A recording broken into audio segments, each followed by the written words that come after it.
Today we're unboxing the Echo Dot Max, which we've got right here. So what's new about the Echo Dot Max is that now you have both a typical tweeter speaker in there and you have a subwoofer speaker. So they've added speakers, and then, oh, that's really cool how that opened up. It kind of actually, instead of, I thought it was going to come out the top, instead it comes out the side. So cool packaging design. Never seen that before.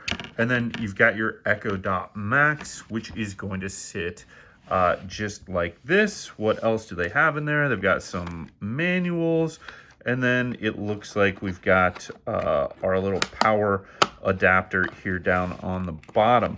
Now, what else is different about the Echo Dot Max versus previous generations is that it's got Wi-Fi built in for connectivity, but it also has smart home protocols built in like Thread and Matter, and it has a Zigbee chip as well as a Bluetooth chip in it as well. So it means that you're covered with pretty much all those different smart home protocols with the Echo Dot Max.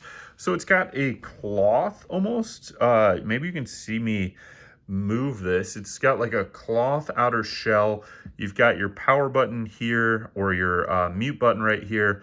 You've got your plus symbol and minus symbol for volume, and then that's your mute button. So I got this in white, comes in a couple of different colors, and then you've got your power connector right here on the back. So pretty cool looking device. It definitely looks different than other Echo Dots. So I think I like this one the most, and the fabric part of it is actually pretty cool. I wonder about cleaning that, but it is really neat. So you've got full smart home protocols built in, things that are going to work with ALEXA, Zigbee, Matter, and Thread, which are some of the most common smart home protocols.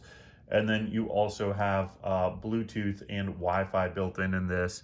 So this can be its own smart home hub for smart home devices to connect to via Zigbee, Matter, or Thread.